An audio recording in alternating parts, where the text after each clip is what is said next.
जय माता दी, जय माँ कामाख्या, देवराधा ट्रस्ट, सत्यवाणी चैनल। भस्म आपने देखा होगा, बहुत से मनुष्य अपने मस्तक पर भस्म लगाते हैं। तो भस्म क्यों लगाई जाती है? भस्म का क्या अर्थ होता है या भस्म का महत्व क्या होता है? आपने देखा होगा, दक्षिण भारतीय लोग अक्सर अपने माथे पर भस्म लगाते हैं। कुछ साधु संत सन्यासी भी अपने माथे पर, अपने हृदय में, अपने दोनों बाजुओं में भस्म रमाते हैं, और कुछ तो पूरे शरीर पर ही भस्म लगा लेते हैं। तो भस्म शब्द जो है वो क्या है? नॉर्मली हिंदू लोग ये समझते हैं कि भस्म शब्द का अर्थ है कि कंडे की राख, हवन की राख, उसे माथे पर लगा लिया जाता है। बस अब क्यों लगाया जाता है, किस लिए लगाते हैं, उसके पीछे का वैज्ञानिक कारण क्या है, ये नहीं मालूम है उनको। तो भस्म शब्द जो है, भ अर्थात भस्मन, अर्थात इसका अर्थ होता है नाश होना, और स्म का अर्थ होता है स्मरण करना। तो भस्म के कारण पापों का नाश होकर ईश्वर का स्मरण होता है, इसलिए भस्मी माथे पर लगाई जाती है, आज्ञा चक्र पर लगाई जाती है, अनाहत चक्र पर लगाई जाती है। ऐसा कहा जाता है कि शरीर नाशवान है। ये तो है, ये जब जल जाता तो भी भस्मी बनती है। तो भस्मी शब्द जो है, भस्म शब्द है, ओरिजिनली तो शमशान की राख को बोला जाता है। और भस्म शब्द को यदि आप स्मरण करोगे तो वो एक तरीके की राख ही है, भस्म ही है। तो भस्म शब्द का भावार्थ है विभूति, रक्षा एवं राख। ये तीन शब्द जो है एक दूसरे के समानार्थी, एक जैसे ही है। तो दक्षिण भारत में विभूति भी बोला जाता है कहीं कहीं पे, और हमारे इधर जो है भस्म बोलते हैं। इसको माथे पर लगाते हैं। मंदिर जाते हैं तो वहाँ पे जो भस्म रखी होती है, अगरबत्ती की या धूप बत्ती की जो राख होती है, उसे भी हम भस्म मान करके अपने माथे पर लगा लेते हैं, और कुछ अपन अपने जिह्वा पर टच भी कर लेते हैं। तो विभूति, भस्म या पवित्र राख के कई तरीके हैं इस्तेमाल करने के। जैसा कि मैंने बताया कि माथे पर भी लगाई जाती है, नाभि पर भी लगाते हैं, दोनों बाजुओं पर लगाते हैं, सीने पर लगाई जाती है। कुछ लोग जो है भस्मी से स्नान भी करते हैं। कुछ लोग शरीर के ऊपर पूरा भस्म लगा करके रखते हैं ताकि ठंड न लगे, बीमारियां न लगे। अब भस्म किस चीज़ से बनती है, किस चीज़ से बनाना चाहिए, और उसका क्या महत्व है? एक तरीके से भस्म का मतलब है ऊर्जा को किसी को देना। इसीलिए आपने देखा होगा बहुत सी जगह कहीं पे जो देवी देवता लोग आते हैं, वो कोई पीड़ित व्यक्ति आता तो उसको कहते हैं जा मेरे यहाँ की भस्म उठा के माथे पर लगा ले, खा लेना, जा काम बन जाएगा। तो इसके पीछे का कारण वो होता है कि ऊर्जा को किसी को देना और एक स्थान से दूसरे स्थान तक ऊर्जा को पहुंचाना, यानी भस्मी को पहुंचाना। तो तंत्र विद्या में भी भस्म जो होती है वो भस्म के माध्यम से तंत्र किया जाता है। कोई व्यक्ति आपके यहाँ करके भस्म डाल देता है, यदि वो पवित्र है और उसके अंदर कोई ऊर्जा है, तो जैसी ऊर्जा वो भेजेगा वैसी ऊर्जा भस्म के माध्यम से आपके ऊपर लग सकती है। तो ऊर्जा को एक स्थान से दूसरे स्थान तक पहुंचाना या ऊर्जा का ट्रांसफ़र करना भी भस्म का ही एक तरीका है। तो भस्म के माध्यम से ऊर्जा शरीर को निर्देशित और नियंत्रित करने की क्षमता इस भस्म में होती है। इसके अलावा शरीर पर उसे लगाने का एक महत्व भी है, सांकेतिक महत्व है। वो मतलब इसका अर्थ ये कि वो हमें लगातार याद दिलाती है, भस्म याद दिलाती है कि जीवन एक नश्वर है, और आप भस्म लगा ली यानी कि आप हर समय अपने शरीर पर नश्वरता ओढ़े हुए हो, इसलिए भस्म लगाई जाती है। कि यह शरीर है, मालूम नहीं अगले क्षण कब किसकी मृत्यु आ जाए। इसलिए भस्म लगाई जाती है कि हमारा शरीर नश्वर है और हम उसको ओढ़े हुए हैं, जब चाहे तब ईश्वर ले ले, उसी का दिया हुआ है। अब भस्म बनाने की क्या विधि होती है?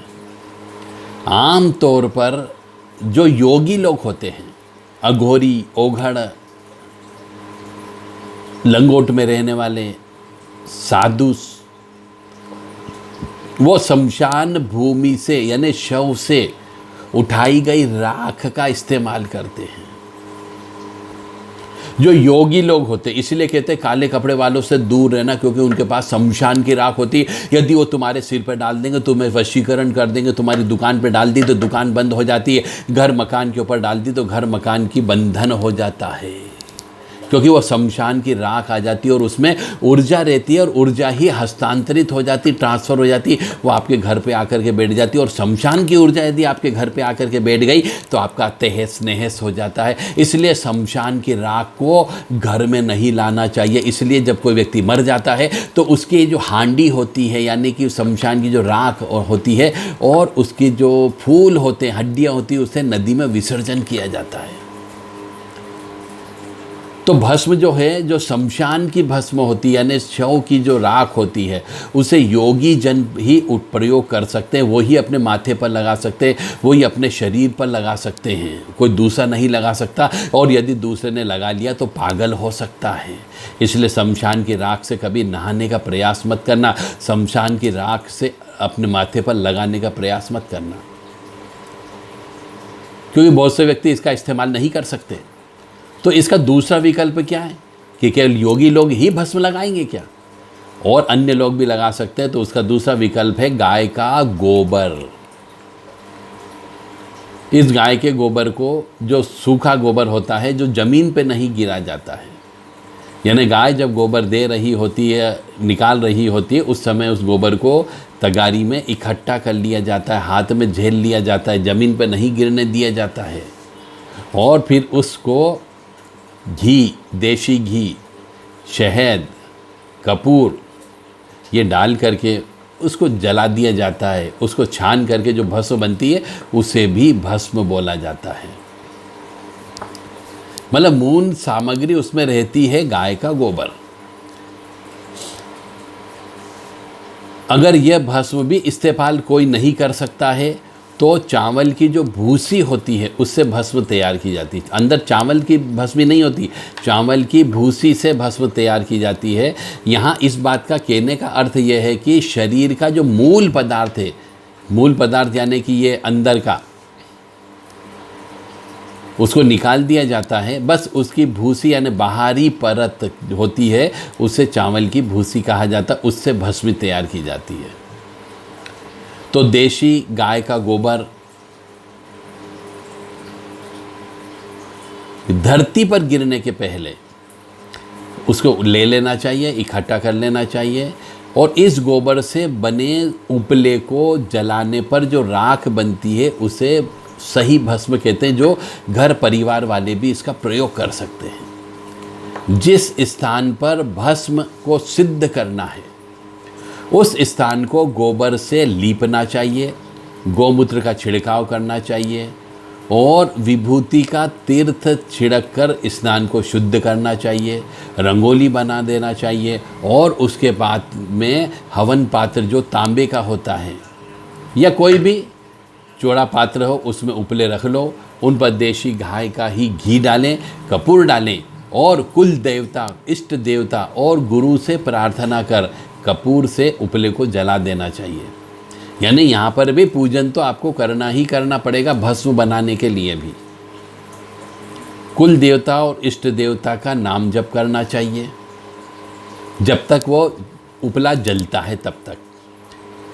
इससे भस्म सिद्ध हो जाती है और भस्म सिद्ध होने के उपरांत उसे एक बर्तन में रख लेना चाहिए और हो सके तो उस भस्म को पात्र में भरते समय सिर्फ दाहिने हाथ का ही स्पर्श करना चाहिए और दाहिने हाथ से ही स्पर्श करते हुए गायत्री मंत्र बोलना चाहिए, परंतु गायत्री मंत्र वो ही बोलेगा जिसने गायत्री का पुरस्चरण किया हो। और यदि किसी ने गायत्री का पुरस्चरण नहीं किया हो तो वो भस्मी को सिद्ध करने के लिए देवी माँ का, काली माँ का, दुर्गा माँ का मंत्र भी बोल सकता है, ओम नमः शिवाय भी बोल सकता है, महामृत्युंजय मंत्र भी बोल सकते हैं, या अपने इष्ट देवता का मंत्र बोल करके उस राख को, उस भस्म को सिद्ध कर सकते हैं। और जब कंडा जलता है तो उसमें आप अपने आवश्यकता के अनुसार 9 प्रकार की जो जड़ी बूटियाँ होती, 9 ग्रह शांति वाली, वो जड़ी बूटी भी उसके अंदर डाल सकते हो। 9 ग्रह का हवन भी उस कंडे के ऊपर कर सकते हो, कपूर डाल सकते हो, गूगल डाल देना चाहिए। तो ये सब सामान डालने से वो भस्म जो है बहुत शक्तिशाली हो जाती है। एक तो स्वाद में भी अच्छी हो जाएगी, और जब आप अपने शरीर पर लगाएंगे तो आपको एक अलग से ऊर्जा उत्पन्न होती है। अब 3 प्रकार से यज्ञ किया जाता है भस्म बनाने के लिए, श्रुति, स्मृति और लौकिक, ये 3 प्रकार से हवन होता है। तो श्रुति की विधि से यज्ञ किया गया हो तो भस्म स्रोत हो जाती है, स्मृति की विधि से यज्ञ किया गया हो तो वह स्मार्त भस्म कहलाती है, और कंडे को जला करके भस्म तैयार की गई हो तो वह लौकिक भस्म कहलाती है। इस प्रकार से ये 3 प्रकार की भस्म होती है। जब आप उसे अपने शरीर पर जहाँ भी लगाते हैं वह अंग बहुत अधिक संवेदनशील हो जाता है, क्योंकि उस पर पावर बैठ जाती है और वह प्रकृति की ओर अग्रसर होने लगता है मनुष्य। इसलिए सुबह घर से निकलने के पहले मनुष्य को अपने कुछ खास जगह पर विभूति लगाना चाहिए, यानी भस्म लगाना चाहिए, ताकि अपने आसपास मौजूद ईश्वरी तत्व व शरीर ग्रहण कर सके, आपको सिद्धि मिल सके, ईश्वर की कृपा प्राप्त हो सके। यानी मनुष्य का शरीर जो है ईश्वरी तत्व और शैतानी तत्व, ये 2 तत्व होते हैं। तो कभी कभी शैतानी तत्व अटैक कर देता है, तो वह अटैक न करें आपके ऊपर, आपके शरीर के ऊपर कब्जा न करें। इसके लिए भस्म लगा करके ही शरीर घर से बाहर निकलना चाहिए। या फिर हिंदू सनातन धर्म में लाल तिलक लगाना चाहिए, बिंदी लगाना चाहिए, और महिलाओं को सिंदूर मांग में भरना चाहिए। उससे भी शैतानी तत्व उनके ऊपर असर नहीं करती। परंतु आजकल की जो महिलाएं हैं वो बहुत आधुनिक हो गई है, तो वो न तो मांग भरती है, लिपस्टिक से मांग भरती है, वो कोई काम नहीं करता है। उसके लिए भस्म ही होना चाहिए या सिंदूर ही होना चाहिए, जिसको लेड बोला जाता है, क्योंकि मांग भरने से भी शैतानी तत्वों से रक्षा होती है। और आजकल की महिलाएं मांग नहीं भरती, इसलिए स्त्रियों के ऊपर ज़्यादा प्रभाव हो रहा है। और मनुष्य जो पुरुष है वो न तो चोटी रखते हैं, न जनेऊ धारण करते हैं, और न तिलक लगाते हैं, इसलिए भी उनके ऊपर भी शैतानी शक्तियों का प्रभाव ज़्यादा हो रहा है। तो इन चीज़ों से बचना हो तो भस्म को कुछ खास जगह पर लगा करके निकलना चाहिए। अब कहाँ कहाँ लगाना चाहिए, इसका भी एक कारण बताया गया है कि पहले तो भस्म को लगाएं कैसे। तो अंगूठा और अनामिका के बीच में लेकर के विभूति को उठाओ और अपने माथे पर लगा लो। भौहों के बीच में लगा लेना चाहिए, जिसे आज्ञा चक्र कहा जाता है। यानी विभूति भभूत आज्ञा चक्र पे लगाना चाहिए, मैंने माथे पर। गले के गड्ढे में लगाना चाहिए, जिसे विशुद्धि चक्र कहा जाता है। और छाती के मध्य में लगाना चाहिए, जिसे अनाहद चक्र बोला जाता है। तो ये 3 चक्र यदि मनुष्य के सुरक्षित हैं तो आपके ऊपर नकारात्मक ऊर्जा का प्रभाव नहीं हो सकता। एक बार और बोल देता हूँ कि भौहों के बीच में आज्ञा चक्र होता है, वहाँ लगाना चाहिए विभूति भभूति को।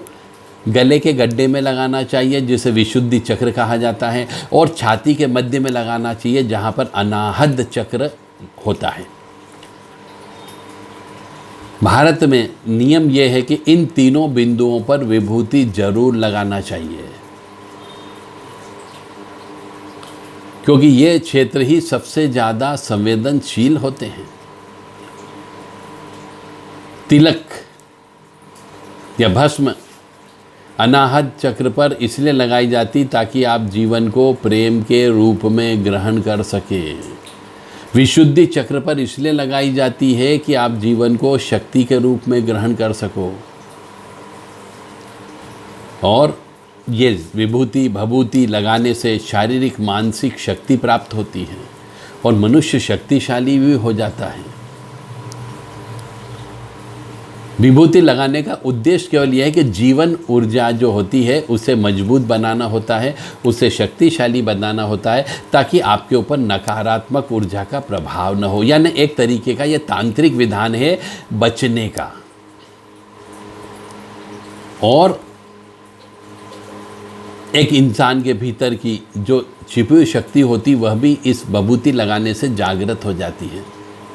और विभूति को आज्ञा चक्र पर इसलिए लगाया जाता है कि आप जीवन को ज्ञान के रूप में ग्रहण कर सको, क्योंकि वो भी एक जीवन है। भस्म जो है शिव जी भी रमाते हैं, पूरे शरीर पर शिव जी भस्म रमा करके चलते हैं। तो भारतीय संस्कृति में जो भस्म लगाना है ये बहुत गहरा अर्थ लिए हुए हैं, इसलिए भस्म लगाई जाती है। और सही तरीके से भस्म को तैयार करना चाहिए, विभूति को तैयार करना चाहिए, जिसका अलग ही प्रभाव होगा। उस विभूति या विभूति को आप खा भी सकते हो, जिससे आपको एक अलग आनंद की अनुभूति होगी। और यह एक विज्ञान है ऊर्जा को हस्तांतरित करने का, ऊर्जा को प्राप्त करने का और अपने शरीर की रक्षा करने का। जब भी मनुष्य कोई भी शमशानी पूजा के लिए जाता हो, उतारा करने के लिए जाता हो, ऐसी जगह जाता हो जहाँ पे नकारात्मक ऊर्जा का प्रभाव ज़्यादा हो सकता है, तो उस मनुष्य को अपने मस्तक पर, हृदय पर और गले में भभूत या विभूति लगा करके जाना चाहिए, ताकि आपकी शरीर की इस घट पिंड की रक्षा हो सके। माँ भगवती जगत जननी आपको सुखी रखे, स्वस्थ रखे, प्रसन्न रखे। और आप भी इस प्रकार की भस्म को विशेष तीज त्योहार पर, जैसे होली के दिन हो गई, दिवाली के दिन हो गई, शिवरात्रि के दिन हो गई, नवरात्रि में अष्टमी के दिन हो गई, अष्टमी नवमी के मिलन का दिन हो गया, राम नवमी का दिन हो गया, भैरव जयंती हो गई, शनि जयंती हो गई, हनुमान जयंती हो गई। इन दिन में इन भस्मी को तैयार करना चाहिए, ताकि ये पूरे साल भर तक आपका प्रयोग हो सकता है और साल भर आप और अपने परिवार को सुरक्षित रख सकते हो। मेरा कर्म था, मेरा कर्तव्य था आपको और आपके परिवार को सुरक्षित रख सकूं। मैंने अपना ज्ञान आप तक पहुंचाने का प्रयास किया है। अब आपकी बारी है कि आप अपने परिवार को सुखी रखना चाहते हो, सुरक्षित रखना चाहते हो या नहीं रखना चाहते हो। यदि आप विभूति सिद्ध की हुई हमसे भी लेना चाहते हो तो देव राधा ट्रस्ट के व्हाट्सएप नंबर है 9893128047 7649862712 पर संपर्क करके ये विभूति प्राप्त कर सकते हो, या फिर आप खुद स्वयं बना लीजिए। मैंने पूरी प्रक्रिया आपको बता दी है। जय माता दी, जय माँ कामाख्या। ओम त्र्यंबकम यजामहे सुगंधिम पुष्टिवर्धनम उर्वारुक्मी बंदनान मृत्योर्मुक्षीमामृतात्। ओम हौम जूम सह ओम भूर्भुवः स्वः। ओम त्र्यंबकम यजामहे सुगंधिम पुष्टिवर्धनम उर्वारुक्मी बंदनान मृत्योर्मुक्षीमामृतात्। ह्रीं ह्रीं ओम नमः शिवाय ह्रीं ओम ह्रीं ह्रीं ओम नमः शिवाय ह्रीं ओम ह्रीं ह्रीं ओम नमः शिवाय ह्रीं ओम। ओम ऐं ह्रीं क्लीं चामुंडाय विच्चे। ओम ऐं ह्रीं क्लीं चामुंडाय विच्चे। कोई भी मंत्र बोल करके आप विभूति को सिद्ध कर सकते हो। जय माता दी, जय माँ कामाख्या। माँ भगवती जगत जननी आद्य शक्ति भवानी अल्हादिनी शक्ति कष्ट निवारिणी दुख निवारिणी महिषासुर मर्दिनी चंडमुंड नाशिनी सिंह वाहिनी क्लेश नाशिनी पाप नाशिनी दुरितापहारिणी शत्रु संग विदारिणी आपको सुखी रखे, स्वस्थ रखे, प्रसन्न रखे। हम ऐसी कामना माँ भगवती जगत जननी के चरणों में आपके लिए करते हैं। जय माता दी, जय माँ कामाख्या।